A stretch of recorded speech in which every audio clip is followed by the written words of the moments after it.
Al diario 2001, que por supuesto acapara lo que es la noticia del día, la posible aplicación de la Carta Democrática. Allí lo tienen en pantalla, dice tic-tac en la OEA por Venezuela. El secretario general del organismo invocó activar la Carta Democrática por considerar que se ha alterado el orden constitucional en el país. Por otra parte, señor Galo y amigos televidentes, está de inmediata la reacción de lo que fue lo dicho por el presidente Nicolás Maduro sobre este tema, que palabras más, palabras menos, lo dijo en lenguaje bastante coloquial además.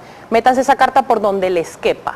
¿Cuál es realmente el análisis que se hace o cuál es el escenario en este momento para nuestro país con esta posible aplicación de la Carta Democrática y si es viable que finalmente se aplique? Bueno, en definitiva es un tema histórico, muy importante, un precedente que se queda sentado el día de hoy, toda vez que se solicitó la aplicación de la Carta Interamericana. Y hay que entender y comprender que la Carta Interamericana Democrática se aplica cuando está en riesgo la institucionalidad en un Estado democrático. La Organización de Estados Americanos es un organismo multilateral, el principal organismo multilateral para tratar asuntos relacionados con los gobiernos del continente completo, del norte hasta el sur, y es importante que allí se puedan desarrollar temas que tengan que ver con temas geopolíticos, pero básicamente dirigidos a democracia, derechos humanos, seguridad y desarrollo. Esos son los 4 pilares fundamentales que se tratan en la Organización de Estados Americanos. Evidentemente, cuando alguno de ellos está siendo afectado, pues entran en acciones sus funciones a través del diálogo político, a través de la inclusión, a través de un marco jurídico que se desarrolla y que permita, a través de los tratados y acuerdos internacionales suscritos por cada uno de los gobiernos, en este caso Venezuela, que también ha suscrito cada uno de ellos, puedan avanzar sobre algunos puntos. Evidentemente, cuando existe un riesgo de pérdida de institucionalidad en el país, que es la principal atribución de la República en el estamento del poder, como está sucediendo hoy en Venezuela, una amenaza latente de que exista el desconocimiento entre los poderes públicos, quizás del TCJ, la Asamblea Nacional, o del Poder Ejecutivo de la Asamblea Nacional, se pone en riesgo la institucionalidad. Por eso allí se activa la solicitud de la Carta Interamericana para que los Estados miembros puedan evaluar si ese riesgo de gobernabilidad atenta contra la democracia. Evidentemente, si atenta contra la democracia, se solicita la aplicación de la Carta, y de aplicarse, pues es mentira que van a venir al país una intervención extranjera. Precisamente en ese punto específico me quería detener, porque ayer la reacción negativa pues fue contundente por parte no solamente del presidente de la República, sino también otros miembros del gobierno nacional. ¿Qué pasa o cuál es el siguiente paso si definitivamente se niega por parte de Venezuela a aceptar esta aplicación de la Carta Democrática? Bueno, simple y llanamente la Organización de Estados Americanos, luego de un proceso que tiene que ir a agotar el diálogo, el proceso de resolución de conflictos, me comentaba el presidente de la Comisión de Política Exterior de la Asamblea Nacional, Luis Florido, mira, ahora viene un proceso en el que vamos a interactuar con cada uno de los gobiernos para poder demostrar nuestros argumentos, y que en esas próximas reuniones que se van a estar realizando del 10 al 20 de junio, evidentemente podamos conseguir el apoyo de esos países para que mayoritariamente entonces se aplique la Carta Interamericana. ¿Se corre el riesgo de una invasión extranjera, que es lo que denuncia el gobierno nacional? Eso es falso. La Organización de Estados Americanos no tiene esa potestad solamente de promover una invasión en materia humanitaria, o sea, para que puedan llegar medicinas, para que podamos nosotros promover otra instancia. Quien lo puede hacer es la Organización de Naciones Unidas. El Consejo de Seguridad puede determinar en un caso extremo quizás la ayuda con grupos de militares, o quizás que los cascos azules, los miembros de paz, puedan participar en la promoción de la paz, pero en definitiva no está previsto. La Organización de Estados Americanos no tiene la facultad de desarrollar una invasión internacional extranjera en Venezuela. Eso es falso, el gobierno lo sabe. ¿Qué es peligroso acá? En primer lugar, que se juegue con esto.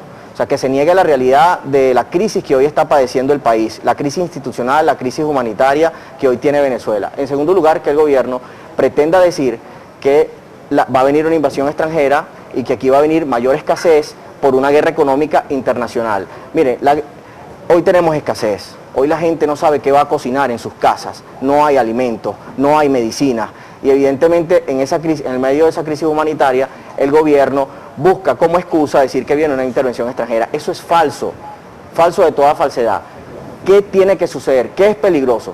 Si llegase a aplicarse la Carta Interamericana, porque se determina que está en riesgo la institucionalidad de los poderes, En definitiva, lo que va a suceder es que Venezuela quedaría al margen, quedaría bloqueada hasta tanto se pueda recuperar la institucionalidad de este organismo. No podemos participar en la Organización de Estados Americanos, no podemos establecer quizás acuerdos bilaterales, convenios, no podemos buscar financiamiento con algunas otras instituciones que formen parte de este sistema, que evidentemente es todo el continente, lo que nos cierra las puertas a los venezolanos de poder conseguir insumos. Por eso es hasta irresponsable que el gobierno, solo por mantenerse en el poder, nos excluya a los venezolanos de un sistema en el que seguramente vamos a necesitar, porque hoy el país tiene las arcas quebradas, porque hoy no tenemos producción, porque hoy no tenemos alimentos, no podamos acceder a esos instrumentos financieros que nos permitan traer los medicamentos, traer los insumos, traer los repuestos, y en definitiva la economía venezolana se vería en un riesgo mucho mayor escasez, mayor inflación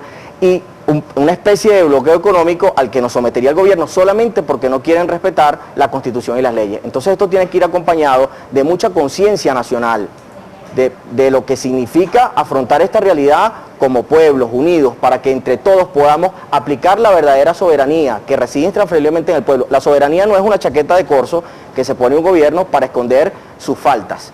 La soberanía no es para que los errores que en materia de derechos humanos comete un gobierno, entonces nadie los vea. No, eso no es la soberanía. Hay una dicotomía entre la interpretación de soberanía que tiene el gobierno y la soberanía real. Precisamente hay en este momento un escenario planteado que es el referéndum revocatorio. Sin embargo, pues se ha denunciado por parte de la oposición todas las trabas que se han, o todas las especies de alcabalas que se han planteado por parte del Consejo Nacional Electoral. No hay un escenario cierto en este momento si se va a poder realizar el referéndum revocatorio o no, que sería la medida pacífica, según la Mesa de la Unidad Democrática, para, en este caso, revocar el mandato del presidente Nicolás Maduro.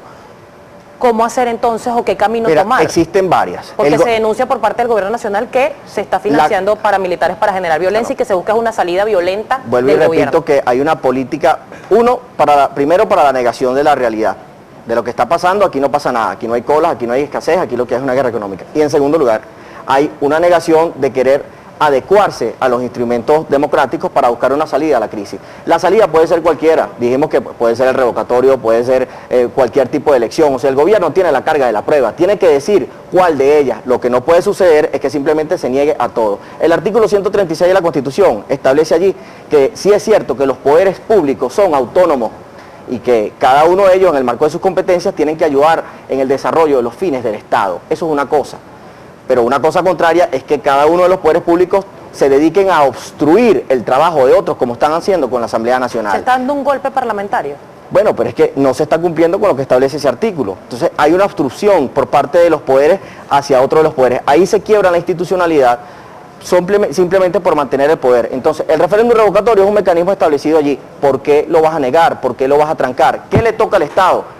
Al gobierno, que debe ser responsable en esta acción frente a la crisis que hoy tiene en el país, el diálogo. Pero el diálogo, que es lo que se va a comenzar a desarrollar ahora como primera fase de exploración, seguro, dentro del marco de lo que establece la diplomacia internacional, la resolución de conflictos, que es lo que va a desarrollar en primer punto la Organización de Estados Americanos, tiene que ser un diálogo donde se reconozcan a los factores. La oposición venezolana no se va a sentar en una mesa de diálogo cuando todavía tienes a los presos políticos en una condición de desconocimiento y negación de la realidad. Cuando no permites la creación de un canal humanitario que le haga llegar a los venezolanos medicinas que no las tienen. Cuando definitivamente no permites ejercer el derecho a la manifestación y a la protesta pacífica como lo establece la Constitución. Cuando estás negado a que un procedimiento como el referéndum revocatorio establecido en el 72 de la Constitución pueda desarrollarse. Señor Galo, tengo que hacer una pausa, pero al regreso quiero que tratemos también el tema alimentario. Se sigue insistiendo o se sigue planteando por parte del gobierno nacional lo que es la implementación de estos motores. Sin embargo, pues la escasez, el desabastecimiento se sigue viendo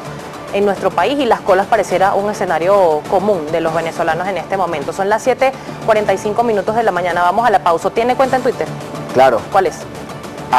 @GabrielGallo G. Gallo con doble L, ¿no? @GabrielGallo G. @GabrielGallo G y @Primera Página. Su punto de contacto.